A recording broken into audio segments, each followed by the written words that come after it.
Hello, second, third, and fourth grade. I miss you all. I hope you guys had a great spring break. Did something fun or relaxing, got to hang out with mom and dad a little bit. Just got to enjoy being at like not at school. Little did we know we would have this much of an extended break, but that's okay. We can still have a great time. I had a fun spring break. I went to go see a few colleges with my son. I then went to North Carolina and got to walk on the beach and collect some seashells and read some books. It was really great. I got new glasses and I got my Invisalign off so I can talk a little bit better, which would be great. I want to share a project with you that you guys know how to do. Second grade has just finished up weaving. I know a lot of you have been asking about weaving, and this is something simple that you can do at home. It may take some time, and you can do this independently. It doesn't matter if you don't have a loom because I bet we can make one.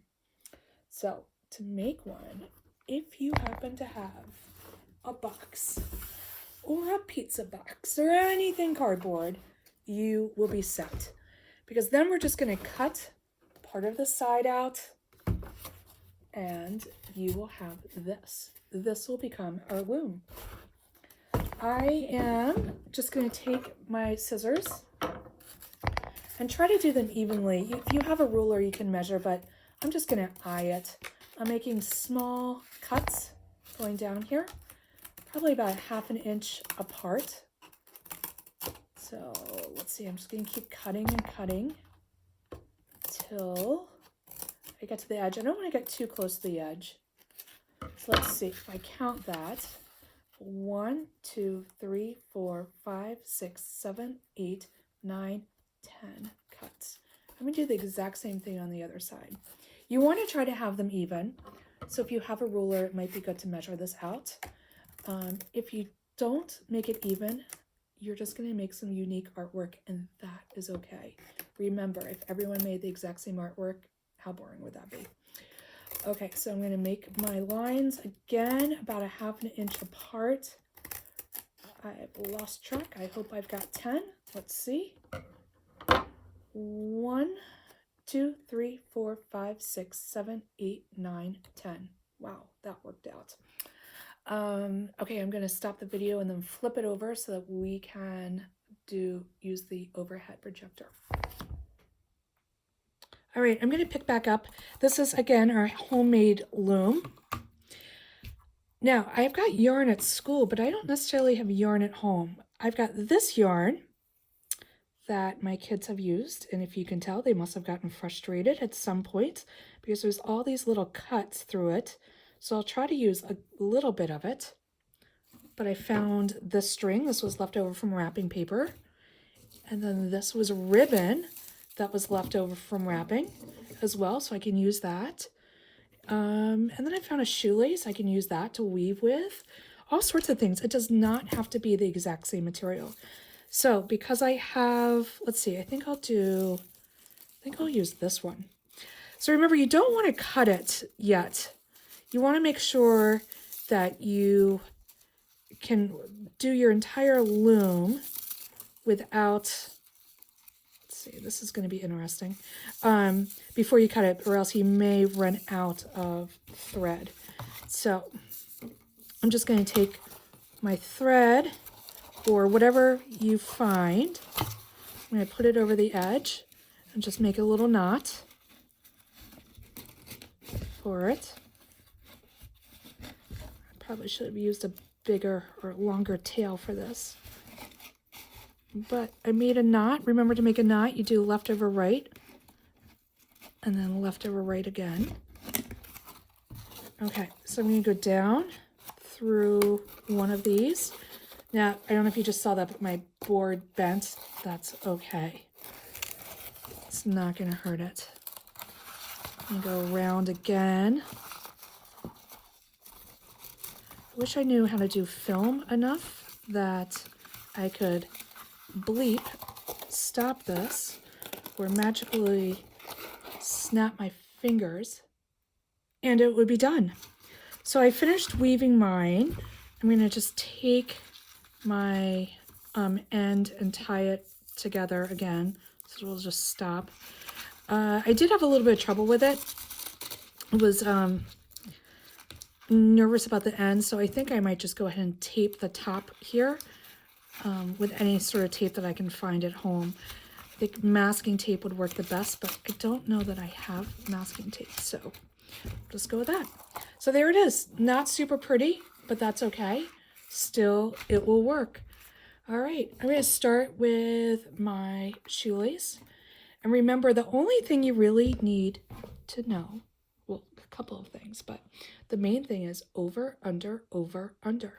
If you can say that pattern, you will be doing well. So if I start over the first one, I'm going to go under the next, over, under, over, under, over, under, then end over. So I'm going to pull it all the way through until just the tail is on the end.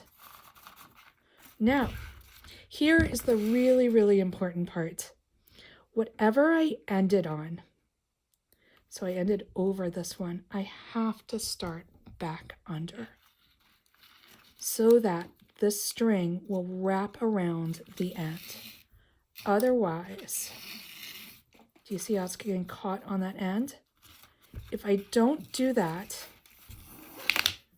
and I just start back again, I am going to start over and then under and over. If you notice, I'm going through the exact same ones, which is what you don't want to do. You always want to be the opposite. But look what happens when I pull it. It will just pull the whole thing out. So it's super important that you, oh my gosh, look at that mistake. I just have to go back and unweave what I just did. It's super important that you catch that last one. So remember, if you guys get frustrated with this, just slow down. Take your time. Everything can be unwoven. So remember, I ended over. So because it always goes over, under, I ended over. So now I start under.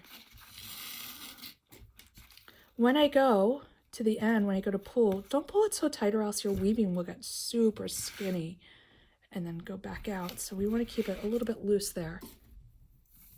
I'm going over, under, over, under, over, under, over, under. It's caught there. This one came out.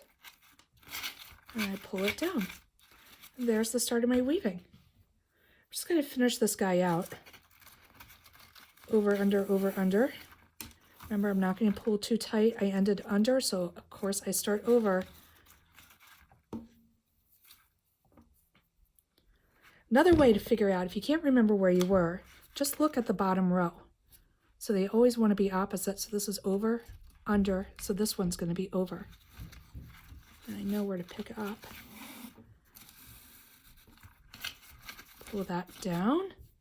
And this, I might be able to get one more row out of this. I'm not quite sure. Again, I ended over, so I'm going to start under. Keep going, keep going. I don't want to pull too tight. Squish it down there. If I wanted to start a new one, I could just stop with this and cut it off, but because it's a shoelace, I won't stop. I won't cut that one off, but I'm just going to pick up another material. My next material is going to be this leftover ribbon. It should be interesting because I don't think it will lay flat. I'm not going to get a really big piece because I have found with the really big pieces, they are really hard to manage. So again, I ended under, so I'm going to start over. The longer the piece, the more difficult it is to manage. So I'm going to keep pulling it through. It's okay if it's twisted. It might just make it really, really interesting. You could tie these two pieces together. Left over right, then right over left. Or one of them makes a granny knot, and one makes a square knot. And then again, pretend I just cut this off. I'm just gonna put that under. And I'll cut off this little tail. Okay, that looks kind of cool. And I ended over, so I'm going to start under. I flipped my ribbon, so now it's the dull side, not the shiny side. Not quite sure what that will do at the end, but we'll see. Now I'm going to pull it. This one's kind of fun to pull through. It got twisted up here. It doesn't really bother me. There we go. It's twisted on the end, but that's okay. It's just something different, interesting. So, 2nd, 3rd, and 4th grade, you guys know how to do this. You can make your own loom. I would suggest not using thread. So I thought about that. I had a spool of thread somewhere. And I just think it's going to be too skinny on here. The thicker you can have these part of the weaving, sort of the better it will look. Really super thin will take you a really long time to fill up this whole thing. But I will do another video on how to finish this off after I finish weaving. All right, guys, good luck. Be patient with yourselves. Take your time. Unweave it if you need to. Remember, over, under, and don't forget to catch that on the end. Do the opposite on the end so it catches. Okay, enjoy your day.